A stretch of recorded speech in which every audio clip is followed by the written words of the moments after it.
Hey, I'm Ryan Reynolds. Recently, I asked Mint Mobile's legal team if big wireless companies are allowed to raise prices due to inflation. They said yes. And then when I asked if raising prices technically violates those onerous two-year contracts, they said, "What the f*** are you talking about, you insane Hollywood ass?" So to recap, we're cutting the price of Mint Unlimited from $30 a month to just $15 a month. Give it a try at mintmobile.com/switch. $45 upfront payment equivalent to $15 per month. New customers on first 3-month plan only. Taxes and fees extra. Speed slower above 40 gigabytes. See details.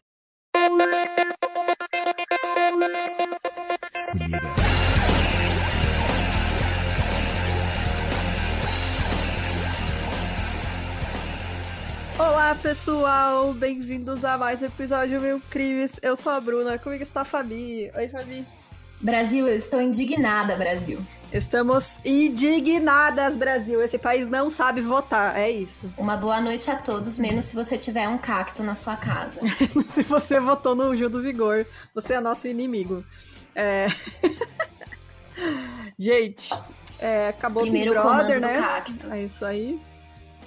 Vamos ser atacadas no Twitter agora pela máfia da Juliette. Não quero saber. Bom, tem algum recado, Fabi, pra gente começar? Se você ainda não é apoiador, torne-se agora. Estávamos há 1 hora fazendo fofoquinhas aqui, entendeu? 1001 fofoquinhas. Foi literalmente só fofoca mesmo. O meu outro recado estamos fazendo... A gente pediu pra vocês histórias de ouvintes. Estamos fazendo a curadoria, vai começar a sair. Então, se você tem histórias que aconteceram com você, de fantasma, história de terror, mas reais, hein, gente? Se aconteceu aí, verdades, coisas que rolaram, manda pra gente também. E que eu vou fazer uns episódios aí pra... Dá medinho. Dá medo essa história. E é isso, gente. E também tem a nossa lojinha, loja.milcrimes.com.br. A Manuf pode mandar a história dela, que ela contou aqui aquele dia, ficou todo mundo apavorada. Pode sim, vai ganhar um episódio especial. Gente, a Manu, essa história a Manu é terror, ela é uma... terror, gente. É terror. Ela é uma apoiadora nossa, que ela acompanha aqui, né, os episódios. E ela é tipo... Como que chama aquele seriado que a menina fica trancada dentro do... Nossa, mano. Que parece que acabou o mundo lá fora, sabe? Uhum. Essa é a Manu. É uma história de terror mesmo, é horrível. Mas Bom, mas enfim. Mas né, ela está bem, viu, gente? Ela está bem, ela é nossa amiga. Ela é nossa amiga, ela Deu tá tudo aqui. Certo no final, tá tudo bem. Ela é perfeita. E, gente, é isso então. E se você quiser mandar qualquer sugestão de caso, de outros casos, pode mandar pra gente no e-mail milcrimes@gmail.com. E então é isso. Bora lá pro caso de hoje.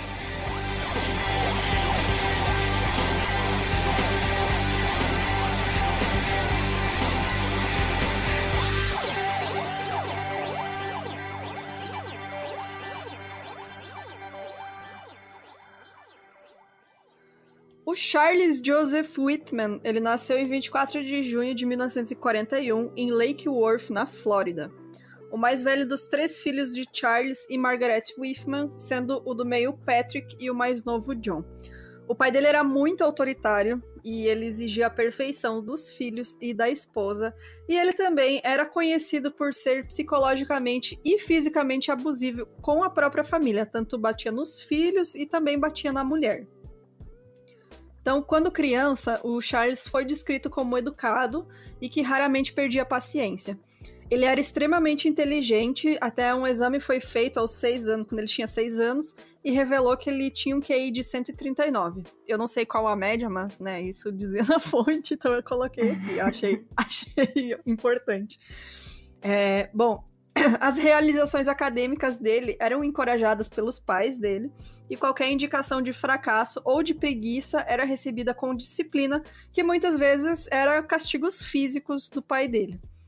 A Margaret, que era a mãe dele, era católica, devota, e ela criou os filhos frequentando a igreja, e os 3 iam regularmente à missa com ela, além de também todos foram coroinhas em alguma época de suas vidas. Coroinha é aqueles meninos que ficam ajudando o padre no altar. Namorado do padre, né? Porra, família. Já começou, né? Já começou, né? Vamos receber mensagem lá. Bom, o pai do Charles, ele era um colecionador e entusiasta de armas de fogo, e ele ensinou cada um de seus filhos a atirar, limpar e fazer manutenção de armas. Ele regularmente os levava em viagens de caça, e o Charles se tornou um caçador ávido e atirador talentoso. O pai dele disse a respeito dele que o Charlie era capaz de atirar no olho de um esquilo quando ele tinha 16 anos. Então, que bom, né? Assim, ensinando o adolescente a atirar com arma. Que parabéns. O cara da Flórida, né, velho? O cara da Flórida. Norte-americano, né? O cara da Flórida, pra quem não sabe, fica no Espírito Santo. Bom, o Charles, ele se juntou aos escoteiros quando ele tinha 11 anos e ele se tornou um Eagle Scout. Aos 12 anos e 3 meses, supostamente o mais jovem de todos até então. Ele também se tornou um excelente pianista aos 12 anos de idade. Mais ou menos na mesma época, ele começou a trabalhar entregando jornais. Então ele era ali, né? O filhinho da mamãe, né? Ele era uma criança, assim, apesar do pai ser completamente abusivo, ele era uma criança... Tem acesso a muita coisa, né? E ele era ok, assim, né? Ele ia bem na escola, ele tinha várias atividades que ele fazia. Então, ele era simpático, todo mundo gostava. Em 1955, ele começou a frequentar a St. Anne's High School, onde ele era relativamente popular com seus colegas, e ele chamava a atenção dos professores com a sua inteligência. Nessa época, ele já tinha guardado dinheiro suficiente para comprar uma moto que usava para continuar entregando jornais. Nessa época, você podia trabalhar entregando jornal e comprar uma moto, né, cara? Tipo... mas não era tipo assim, gente, não era uma ninja, tá? Era uma motinho de entregar jornal super comum. Mas, né? Isso aí. Juntou dinheiro entregando jornal. Isso é 1955, cara. Imagina. Gente, agora não dá, não. Não, agora você não compra nem... Ixi. Sem contar para o pai, o Charles se alistou no Corpo de Fuzileiros Navais dos Estados Unidos em junho de 1959, apenas um mês depois da sua formatura no ensino médio. Ele contou para um amigo que o estopim para a decisão dele de se alistar foi uma noite em que ele chegou em casa bêbado de uma festa com os amigos e o seu pai o espancou e o jogou na piscina. Ele saiu de casa no dia 6 de julho, um dia depois do meu aniversário, me dando esse presente aí, sendo atribuído para trabalhar na Baía de Guantánamo. Enquanto ele viajava para lá, o seu pai descobriu tudo e tentou ligar para vários órgãos federais do governo para que cancelassem o alistamento do seu filho, mas não é bem assim que funciona, né? Né? Foda-se. Porém, foda-se. Os caras precisavam falar, foda-se, né? Não vai mudar nada. Então, durante os primeiros 18 meses de serviço, o Charles ganhou um distintivo de melhor atirador, acertando 215 dos 250 pontos do teste de atirador. Então, ele foi bem nos acertos rápidos de longa distância, além dos alvos em movimento. Então, isso só para vocês entenderem que mais pra frente isso é muito importante, tá? Ele se qualificou para um programa de treinamento científico em engenharia mecânica da Marinha da Universidade do Texas, em Austin, o que daria para ele o equivalente a um diploma de bacharel e uma comissão de oficial. Então, ele ia ganhar a bolsa de estudos, né, para prestar engenharia mecânica e ainda ganhar um saláriozinho lá de oficial do exército. É um dos motivos de ter tanto jovem que se alista, é porque, tipo, se você não tem grana, se você não tem grana, né? Tem muito benefício, assim, pra quem é do exército, né? Porque lá não tem SUS, né, gente? Então, assim, tem, tipo, bolsa de estudo, também não tem universidade pública lá, né? Então tem bolsa de estudo, tem seguro de saúde, etc. Inclusive tem um livro do Michael Moore, que eu não lembro o nome agora, mas quando eu tava na faculdade eu li. Que ele basicamente pegou, porque depois que ele fez aquele documentário do 11 de setembro... Fahrenheit, isso aí. Ele conversou com muitos soldados que foram, né, pra guerra contra o terror. E aí ele pediu cartas, né, falando da experiência e tal, e é um livro só de cartas, e é tipo 90% deles falando assim, eu fui porque eu precisava de dinheiro pra faculdade, eu fui porque eu precisava ajudar minha família, porque eu não consegui emprego, sabe? Então é um negócio que é muito, muito comum de acontecer lá, e eles apelam pra isso mesmo, porque eles sabem que dá certo, né? Então, você tira todos os acesso a todos os programas de saúde e bem-estar da população, você deixa os caras sem saída a não ser entrar pro exército, né? Bom, e aí ele começou em 15 de setembro de 61, ele começou o curso de engenharia mecânica, mas aí ele já não era um estudante tão exemplar como ele foi nos primeiros anos de estudo no ensino médio, porque ele começou a se distrair com festas e jogos, e principalmente com apostas. Então ele começou a ter um problema um pouquinho, não tão sério assim com apostas, mas era o suficiente para ele não tirar mais tantas notas altas. E ele também ganhou a reputação de ser muito brincalhão, mas os amigos também notaram que ele fazia algumas declarações mórbidas e assustadoras.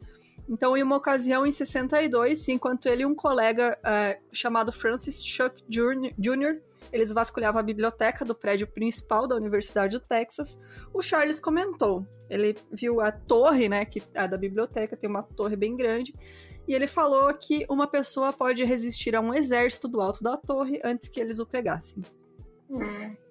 Olha só. Uma observação apenas, né? Vou fazer essa observação. Bom, em fevereiro de 1962, o Charles, com 20 anos, conheceu Caitlin Frances Leisner, estudante de educação 2 anos mais jovem. Ela foi a primeira namorada séria dele e eles namoraram por 5 meses antes de anunciar o seu noivado, em 19 de julho. Em 17 de agosto de 1962, ele e a Caitlin se casaram em uma cerimônia católica realizada na cidade natal dela, que chamava Needville, no Texas também. O casal escolheu o 22º aniversário de casamento dos pais de Charles como a data do seu casamento. Gente, muito brega, né? Nossa senhora. Aí depois a gente comemora todo mundo junto. Todo mundo junto. A família de Whitman, do Charles, né, dirigiu da Flórida até o Texas para participar do evento, e o seu irmão mais novo, Patrick, foi o padrinho. A família e os amigos da noiva, né, aprovaram a sua escolha de marido, descrevendo Charles como um belo rapaz, inteligente e ambicioso. E embora as notas dele tenham melhorado um pouco durante o seu 2º e 3º semestres, né, na faculdade, os fuzileiros navais consideraram elas insuficientes para a continuação da sua bolsa de estudos. E aí ele foi ordenado de volta ao serviço ativo em fevereiro de 63 e foi para Camp Lejeune, na Carolina do Norte, para o restante do seu alistamento de 5 anos. Nossa, estão metendo o cara só em, né, tipo Guantánamo, aí Carolina do Norte e Texas. Ele está a caminho de se tornar um grande redneck do cacete. Então, esse cara, ele é o perfil do americano, assim, aquele, né, tipo, total. O garoto americano, American Boy, que eles chamam, porque ele era alto, loiro, né, ele era muito simpático. Então, tipo, todo mundo gostava dele, assim, ele era uma pessoa muito carismática, né, enfim. E, bom, ele aparentemente se ressentiu com o fim de seus estudos universitários, embora tenha sido automaticamente promovido ao posto de cabo. E aí, no Camp Lejeune, ele foi hospitalizado por 4 dias depois de libertar sozinho outro fuzileiro naval, levantando um jipe que tinha capotado em um barranco. O cara fudeu as costas. Na real, não sei o que aconteceu, ele só disse que ele foi hospitalizado. Bom, apesar da sua reputação de fuzileiro naval exemplar, ele continuou a apostar. E aí, em novembro de 63, ele foi levado à corte marcial por jogo, agiotagem e posse de uma arma de fogo pessoal na base, e por ameaçar outro fuzileiro naval. E aí entra a agiotagem porque ele fez um empréstimo de $30, que hoje em dia seria mais ou menos $300, pelo qual ele havia exigido $15 de juros. Ai, gente. Eu acho chique ser agiota hoje em dia. Acho chique. Ai, cara, bom. Condenado a 30 dias de confinamento e 90 dias de trabalhos forçados, ele foi rebaixado de Lance Corporal, que seria a denominação E3 deles, para Private, que seria o E1. Então ele foi rebaixado de cargo, né? Enquanto ele aguardava o julgamento em 63, ele começou a escrever um diário intitulado Daily Record of C.J. Whitman, e nele ele escreveu sobre sua vida diária no Corpo de Fuzileiros Navais e as suas interações com a Kathy e com outros membros da família. Ele também escreveu sobre o julgamento e o desprezo que ele estava tendo pelo Corpo de Fuzileiros Navais, porque ele achava que eles eram todos ineficientes, ele achava que eles não estavam fazendo trabalho nenhum lá. E em seus escritos sobre sua esposa, o Charles sempre a elogiava e expressava o seu desejo de estar com ela. Ele também escreveu sobre seus esforços e planos para se livrar da dependência financeira do pai dele. Em dezembro de 1964, o Charles foi dispensado com honra dos fuzileiros navais. Ele voltou para a Universidade do Texas em Austin, matriculando-se no programa de Engenharia Arquitetônica Cidadão Não Engenheiro, entendeu? Ele continuou na engenharia, né? Porque ele queria ser engenheiro e não cidadão, exatamente. Exato. Para sustentar sua esposa Cat e a si mesmo, ele trabalhou como cobrador da Standard Finance Company. Mais tarde, ele trabalhou como caixa de banco no Austin National Bank. Em janeiro de 1965, o Charles conseguiu um emprego temporário como inspetor de tráfego para o Departamento de Rodovias do Texas. Ele também se ofereceu como líder escoteiro para Austin Scout Troop. Ele era scout, né? Exato. No passado. Uhum. Enquanto a sua esposa trabalhava como professora de biologia na Lanier High School. Os amigos disseram que o Charles havia contado a eles que ele havia batido em sua esposa em 2 ocasiões. Eles disseram que ele se desprezava por isso e confessou ter um medo mortal de ser como seu pai, que era muito violento também, né? No seu diário, o Charles lamentou essas 2 ações, dessas 2 vezes aí, e decidiu ser um bom marido e não ser abusivo como seu pai havia sido. Bom, em maio de 66, então, a Margaret Whitman, que era a mãe do Charles, ela anunciou a decisão dela de finalmente se divorciar do seu marido por conta dos abusos físicos. Então, felizmente, ela conseguiu sair de um relacionamento abusivo. E aí o Charles dirigiu até a Flórida para ajudar a mãe a se mudar para Austin, e ele tinha tanto medo que o pai dele recorresse à violência contra a mãe, quando ela se preparava para sair, que ele convocou um policial local para permanecer na porta da casa enquanto a mãe arrumava seus pertences. O irmão mais novo, John, também deixou Lake Worth e se mudou para Austin com a mãe, né, para ficar mais perto dela. E o Patrick, que era o filho do meio, permaneceu na Flórida porque ele trabalhava no negócio de suprimentos de encanamento do pai. Então, em Austin, a mãe do Charles conseguiu um emprego em uma lanchonete e se mudou para o seu próprio apartamento, embora ela permanecesse com contato próximo com o filho. O pai do Charles disse que ele gastou mais de $1.000, que seria mais ou menos 8.500 hoje em dia, isso em ligações de longa distância para a esposa e o filho, implorando para que a esposa voltasse e pedindo ao seu filho que a convencesse a voltar. Então, durante esse período estressante, o Charles estava usando anfetaminas e começou a sentir fortes dores de cabeça, que ele descreveu como tremendas. Pau no cu do velho, né? Foda-se. No way, José. Além das dores de cabeça, né, ele tinha outros sinais de estresse. Ele reclamou com os amigos sobre o excesso de trabalho e tensão mental. 2021 feelings, né? Nossa, mano. Larry Fuse, um colega estudante de engenharia e um dos melhores amigos do Charles, ligou para a casa deles logo depois que a Margaret se mudou para a cidade e ele disse: "Eu entrei na casa do Charlie 1 da manhã e ele estava fazendo as malas. Ele disse que deixaria tudo, a escola, a esposa, tudo, e se tornaria um vagabundo." Tipo assim, gente, né? Quero largar o tudo. que ele falou. Quero largar tudo e vender miçanga na praia. Foi Exato. Isso que ele falou. E aí o Larry e o Charles conversaram um pouco e no final o Charlie abandonou o plano. Ele ficou em Austin, mas não era mais o Charlie feliz que os seus amigos conheciam, né? Ele já estava bem mais abatido. No dia anterior ao tiroteio, o Charles comprou um par de binóculos e uma faca em uma loja de ferragens e um pouco de carne enlatada em uma loja de conveniência.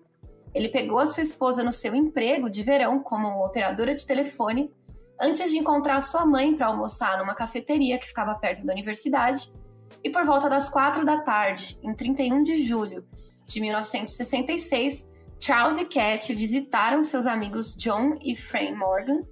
Eles deixaram o apartamento dos Morgan às 5h50 da tarde para que a Cat pudesse fazer o seu turno de trabalho das 6 às 10. Bom, então às 18h45, o Charles começou a escrever a sua carta de suicídio. A gente não vai falar da carta aqui, né? Vamos falar o que tinha nela, na verdade.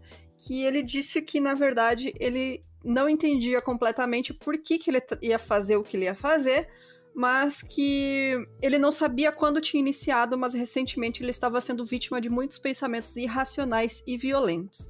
Ele disse que esses pensamentos estavam cada vez mais frequentes e tinha que fazer um grande esforço mental para se concentrar em qualquer tarefa.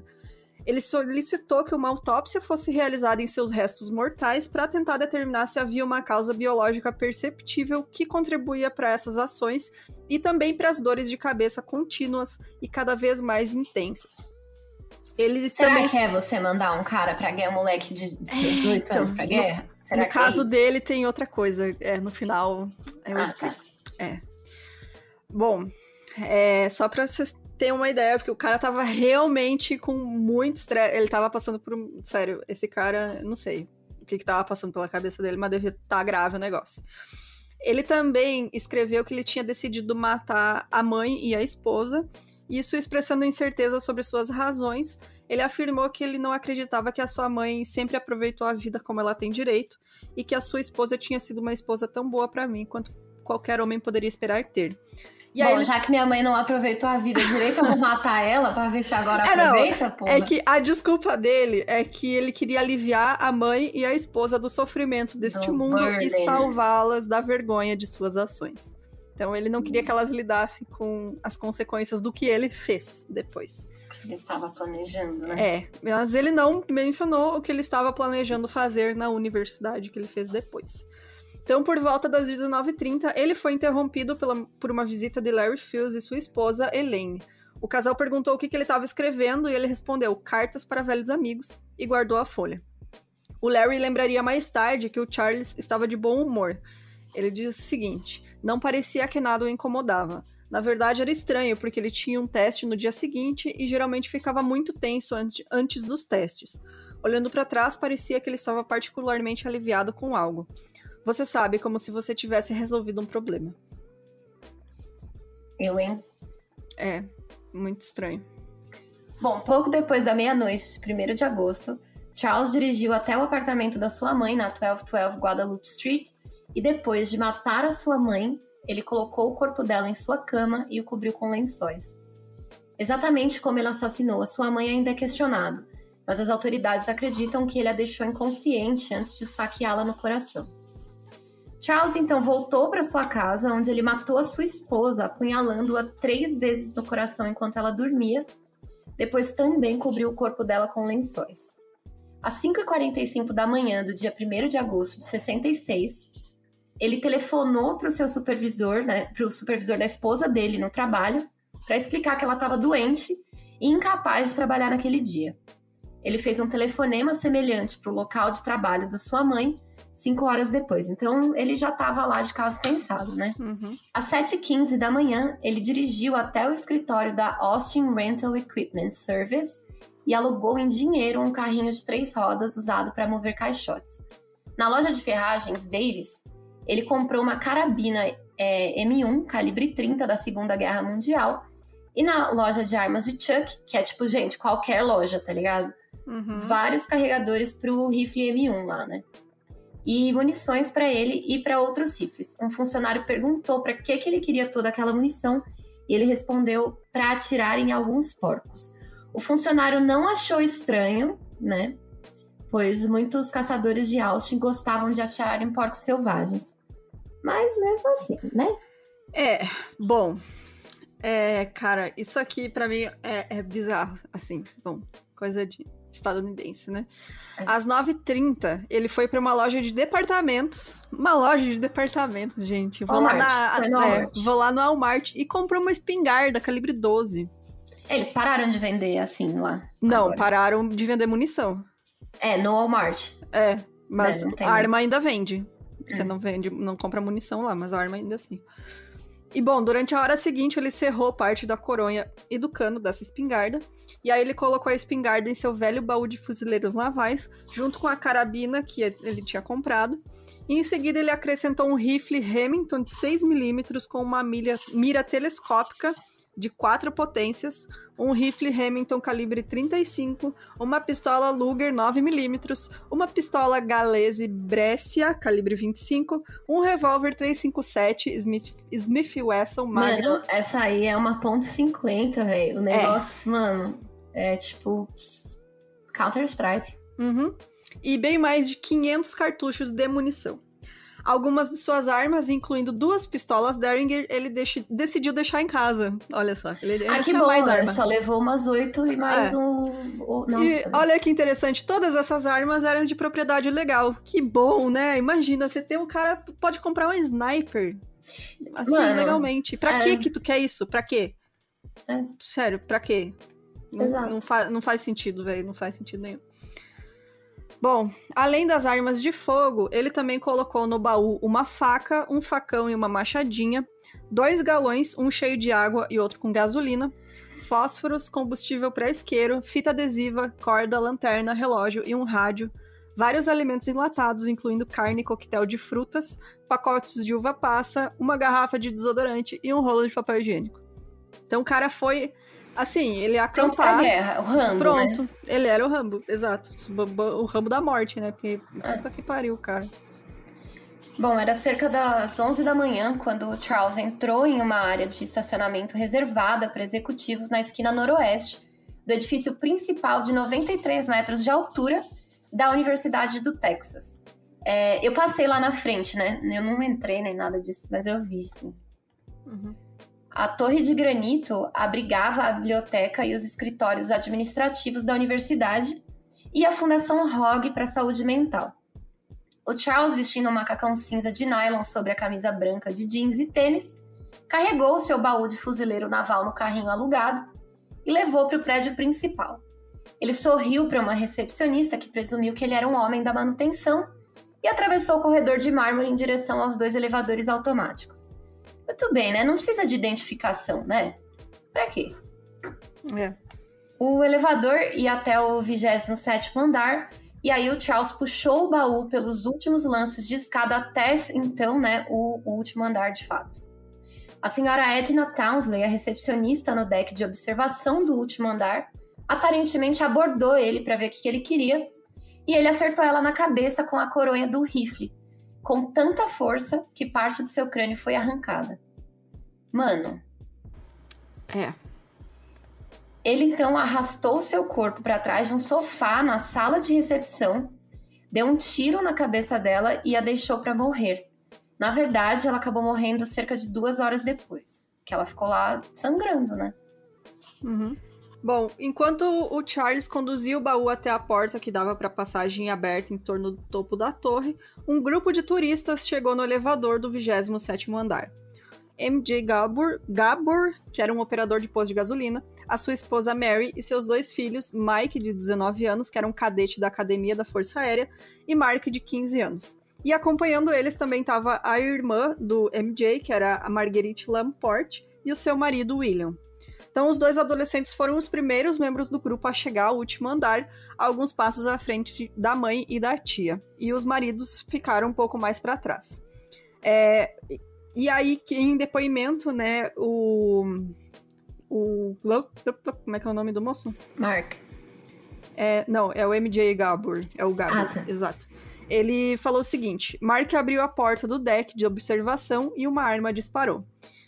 E ele falou também que o Mike gritou e uma espingarda cerrada foi disparada 2 vezes em rápida sucessão. A Mary, a Marguerite, o Mike e o Mark, eles vieram rolando pela escada abaixo e quem quer que tenha atirado bateu a porta. O Gabor e a Marguerite puxaram as 4 vítimas para o 27º andar, mas o Mark já estava morto. E ele tinha só 15 anos. 15 anos.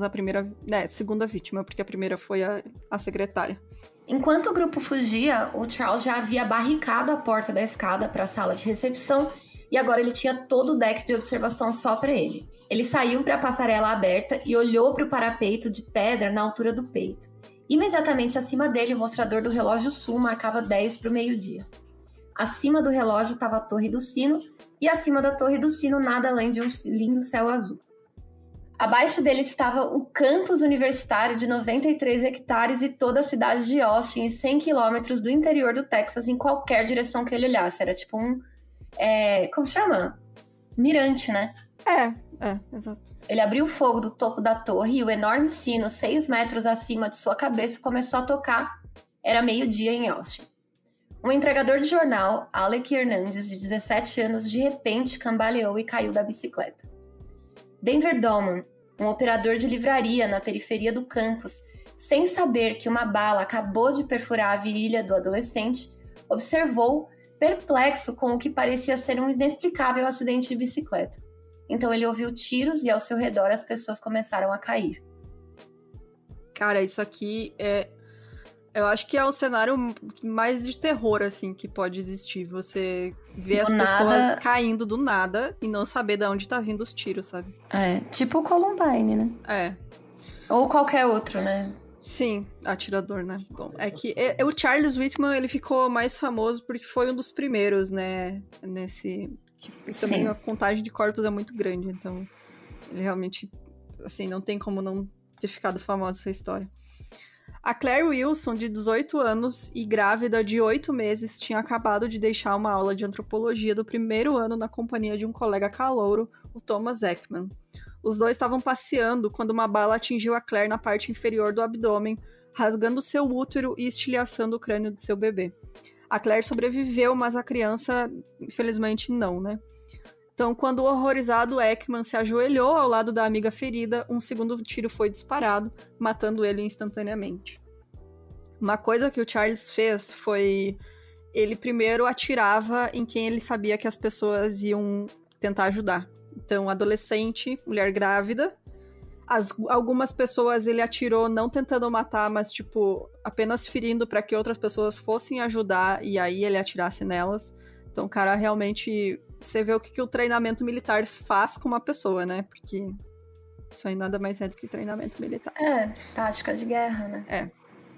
O Robert Boyer, que era um físico, pesquisador e professor de matemática aplicada, acabara de deixar o prédio principal para se encontrar com um amigo para almoçar. E ao sair, ele se afastando da torre, ele desmaiou de repente com uma bala nas costas. Vendo as primeiras vítimas caírem, Charlotte Dareshore, que era uma secretária do escritório do reitor, ela correu para fora para ajudar, mas logo ela foi atacada. E aí ela encontrou refúgio atrás da base de concreto de um mastro de bandeira e se agachou ali pelos 90 minutos que tudo isso durou, isolada, mas segura, e ela foi uma das poucas pessoas a se aventurar no exposto South Mell e sobreviver, que era aquela área ali da universidade chamada South Mell, que foi onde teve o maior número de vítimas. Então ela foi uma das únicas a ficar ali no lugar aberto, mas como ela ficou atrás desse negócio de concreto, ela sobreviveu. Em uma rua que faz fronteira com o campus, tinha uma loja de roupas e o estudante de química Abdul Kassab, sua noiva Janet Paulus e uma amiga, Lana Phillips, todos caíram feridos com poucos segundos um do outro. Um gerente de joalheria estava saindo do prédio para socorrer outro trio de feridos na calçada, quando as vitrines das lojas se estilhaçaram e estilhaços de bala rasgaram sua perna. Harry Walchuk, um cientista político e estudante de pós-graduação em busca do seu doutorado, de repente engasgou, cambaleou para trás segurando a garganta e desabou perto de uma banca de jornal, mortalmente ferido. A 1 quarteirão de distância, Paul Sontag, de 18 anos, um salva-vidas de verão da piscina municipal, caminhava para o norte com Claudia Root, também de 18 anos, quando ela de repente agarrou o próprio peito, gritou e caiu no chão. Segundos depois, outra bala derrubou Sontag ao seu lado. A maioria das vítimas de Charles foram baleadas durante os primeiros 20 minutos e ele confiou principalmente no rifle Remington de 6mm com mira de 4 potências. Uma arma e configuração de mira com a qual até um atirador moderado pode atingir consistentemente um alvo do tamanho de uma cabeça humana a 300 metros. Tipo, gente, essa arma você não devia nem nunca ver uma dessa na sua vida. Por que uma pessoa normal, civil, pode comprar? Tudo bem que ele não era civil, né? Mas por que uma pessoa pode comprar essa porra? Exatamente. Tipo, por quê? Por que tu vai querer uma porra dessa? Ah, pra caçar, foda-se, caçar não deveria ser liberado também. Gente, quer caçar com sniper, cara? Thomas Carr, um veterano de Fort Worth, foi morto a tiros quase àquela distância a oeste da torre. Thomas Ashton, um estagiário do Peace Corps, foi morto a tiros no leste. Ao norte da torre, o repórter da Associated Press, Robert Hurd, correndo a toda velocidade, recebeu uma bala no ombro, Foi uma ferida dolorosa, mas não suficientemente grave para impedi-lo de se maravilhar. Que tiro. Esse cara também pau no cu dele, né? Tipo, ele Louco, tá lá né? correndo. Tomou um tiro no ombro ainda. Nossa, que tiro. Nossa, quase morri. Que beleza. Bom, ao sul da torre, um dos primeiros policiais a chegar foi o patrulheiro Billy Speed, de 23 anos. Ele se posicionou atrás das colunas de pedra de uma balaustrada. Leland Emmons, que era um estudante de direito, viu o jovem policial de repente cair. E o tiro acertou bem no ombro, disse ele mais tarde. Deve ter ricocheteado ou a bala saiu por alguma das fendas entre os pilares da cerca. Qualquer que seja a forma como ele foi atingido não fez diferença, porque o policial acabou morrendo. E no topo da torre, o Charles frequentemente mudava de posição, cada vez encontrando novas vítimas em sua mira. Karen Griffith, que era uma garota de Austin de 17 anos, levou um tiro no peito e morreu uma semana depois dos ferimentos. 4 estudantes ficaram feridos na Rua 24, ao norte da torre, e 3 pessoas ficaram feridas no telhado do centro de computação, a leste da torre. Enquanto isso, mais de 100 policiais responderam ao sinal emitido por todos os canais da polícia, logo após o início dos ataques. Policiais da cidade, patrulheiros rodoviários, Texas Rangers e até militares secretos dos Estados Unidos do escritório de Lyndon Johnson, em Austin, convergiram para a torre. Policiais fora do serviço começavam a aparecer conforme a notícia do tiroteio foi se espalhando. O patrulheiro Ramiro Martinez estava em casa cozinhando quando ouviu uma notícia no rádio. Ele pegou o revólver de serviço e correu para o local. Cidadãos proprietários de armas e locais apareceram e começaram a atirar na... Gente... Foi lá os redneck, né? Como se não fosse diferente são os deles, comunistas, né? Ai, meu Deus. Bom, isso é muito complicado, né, gente? Tipo, o cidadão armado, ele acha que ele é... Ele tem poder, né? Norte-americano tem essa síndrome de herói, né? Vou resolver. Só que, tipo assim... E se tivesse um time da SWAT subindo na torre, se tivessem policiais ou vítimas, sabe? Você matou mais inocente. Exato. Bom, um policial perguntou com raiva para uma dessas pessoas que diabo ele pensava que estava fazendo, e esse homem, vestido com uniforme de batalha e com um rifle M14 montado em um tripé, respondeu: "Só estou ajudando." E aí fica a reflexão, né, gente? O cara, tipo, como assim o cara tem um uniforme de batalha e um rifle M14? Não, cara, não, Estados Unidos é zoado, cara. Eles são, doentio. Essa síndrome, né, de... Nossa, mano. Enfim, a polícia tentou desesperadamente isolar a área ao redor da torre, né, mas o amplo raio de tiro do Charles Whitman e o fácil acesso a todos os lados tornaram essa tarefa impossível. 3 quarteirões ao sul da torre, Roy Dale Schmidt, um eletricista com uma chamada de serviço a fazer na área, saiu da sua van para descobrir o que era um bloqueio policial à frente. Disseram para deixar a área, ele retirou-se para onde um grupo de curiosos estava reunido na calçada e, de repente, uma bala rasgou seu peito. Ele me disse que estávamos fora de alcance, revelou o homem mais tarde ao homem que estava ao lado dele. Então, assim, a polícia nem tinha noção de verdade de qual era o alcance de um sniper treinado com armas profissionais, tá ligado? Tipo, mano... É muito terror, cara. Imagina, tipo, assustador. Quantos quarteirão você tá do lugar, e aí você tá andando, você nem sabe o que tá acontecendo. Sim. Tipo, que nem aqueles 2 adolescentes que estavam andando, eles estavam muito longe.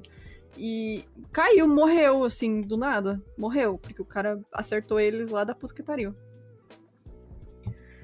Bom, os mortos e moribundos foram se espalhando por uma área cada vez maior, enquanto o Charles olhava mais longe em busca de suas vítimas. Um atirador da polícia, o tenente Marion Lee, foi enviado em uma aeronave leve para tentar acertar ele lá de cima.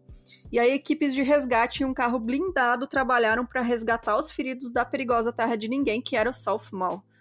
Sem se intimidar pelo policial atirador acima dele ou os tiros vindos do solo abaixo, o Charles primeiro forçou o avião a recuar com alguns tiros precisos em sua fuselagem, e então voltou a atenção para focalizar em seus alvos humanos.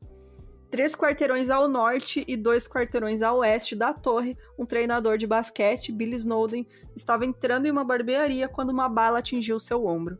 Bem mais a sudeste, 2 alunos sentados perto de uma janela foram atingidos por balas. Um ambulante tentando ajudar alguns dos feridos a oeste da torre foi baleado e ferido. E enquanto isso, a chuva de balas da polícia ricocheteou na torre do sino no topo da torre, salpicou os mostradores do relógio e lascou o parapeito da pedra ao redor da passarela, mas eles não conseguiam acertar o atirador. Isso porque o Charles estava abaixado e ele usava os dutos de drenagem, que é aqueles buracos, né, para sair a água, que era o buraco onde ele enfiava a arma. Então era praticamente impossível acertar ele, não tinha como, ele estava realmente num lugar... tipo, o cara parou ali e enfiou o cano da sniper no buraquinho do tijolo baiano, entendeu? Exato, foi isso que ele fez.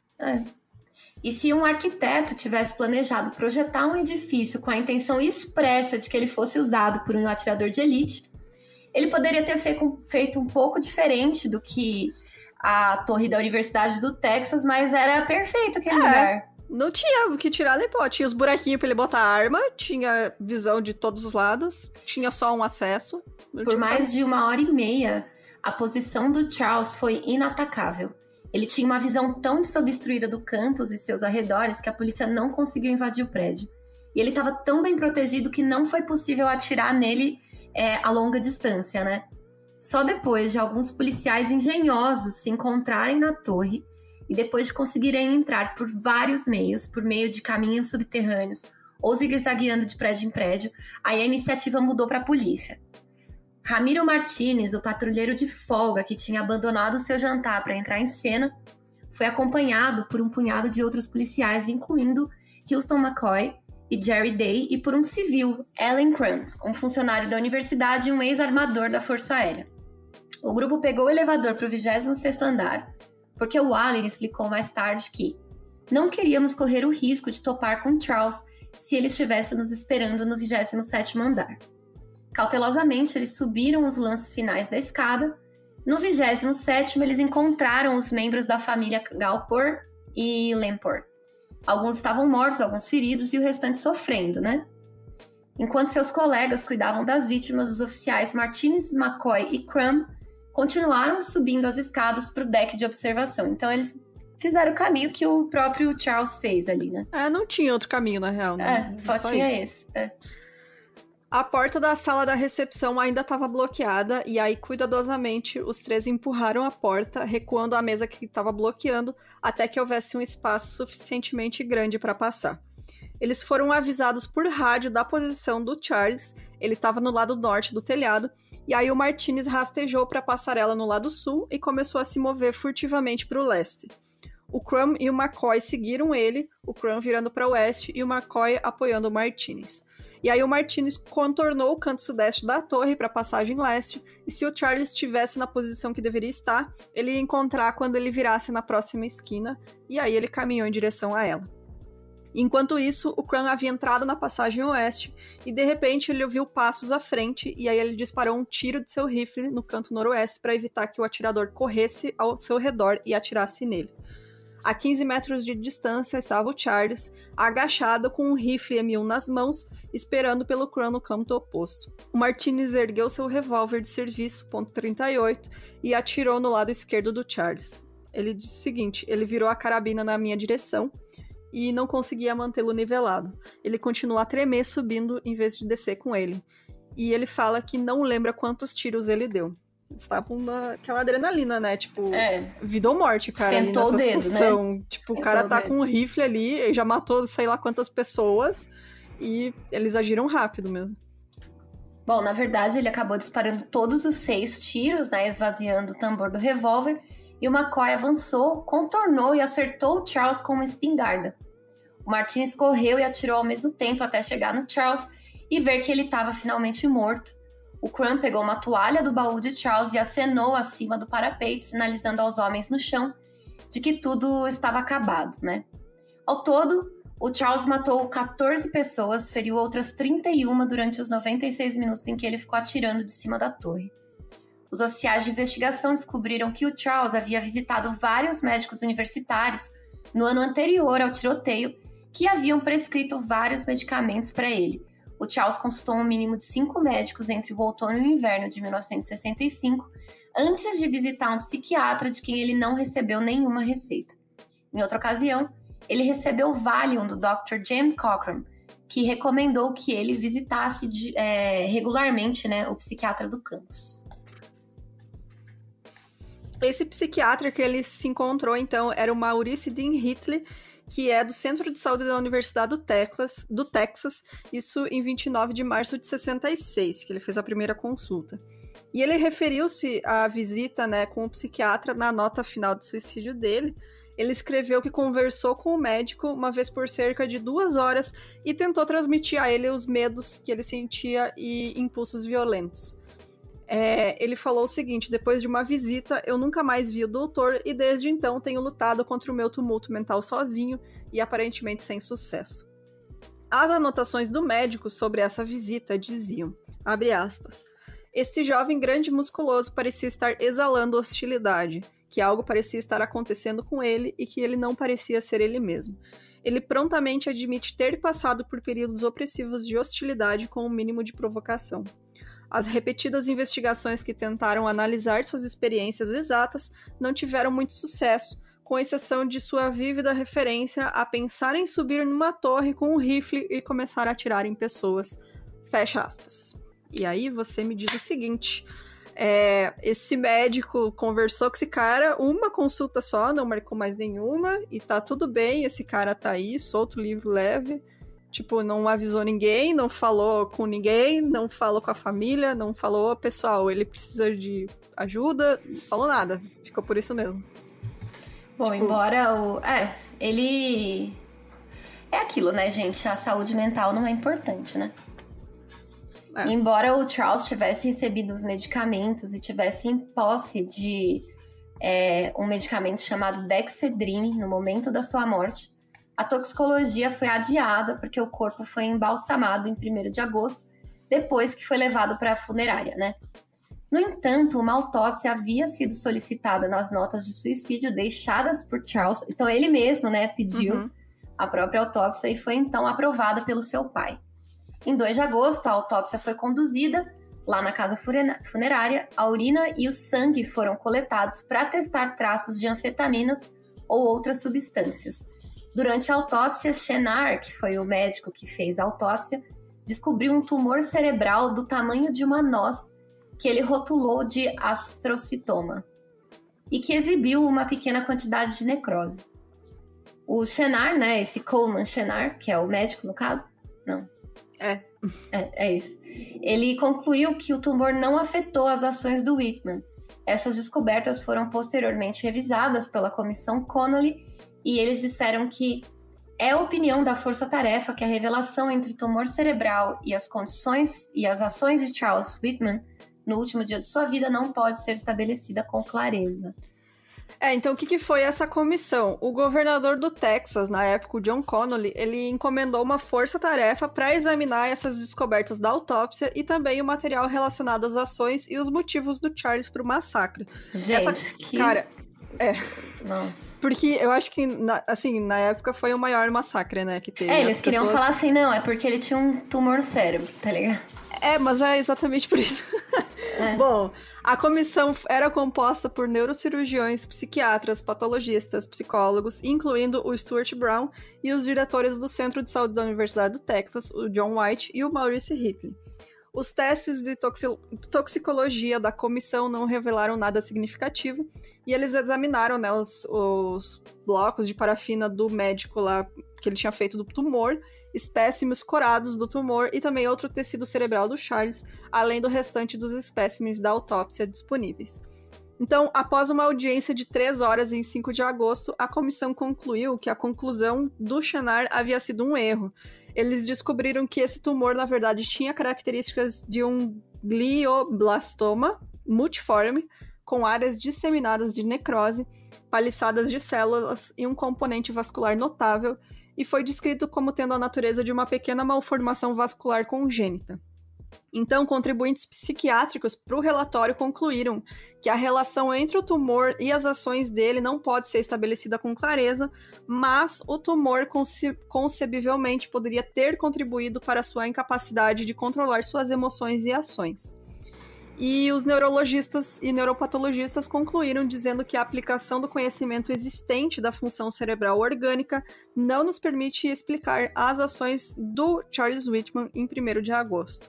Os investigadores forenses teorizam que o tumor dele pressionava a amígdala cerebral dele, né? Que a gente tem, não é a amígdala da garganta, tá, gente? É a cerebral, que é uma parte relacionada à ansiedade e às respostas de luta ou fuga.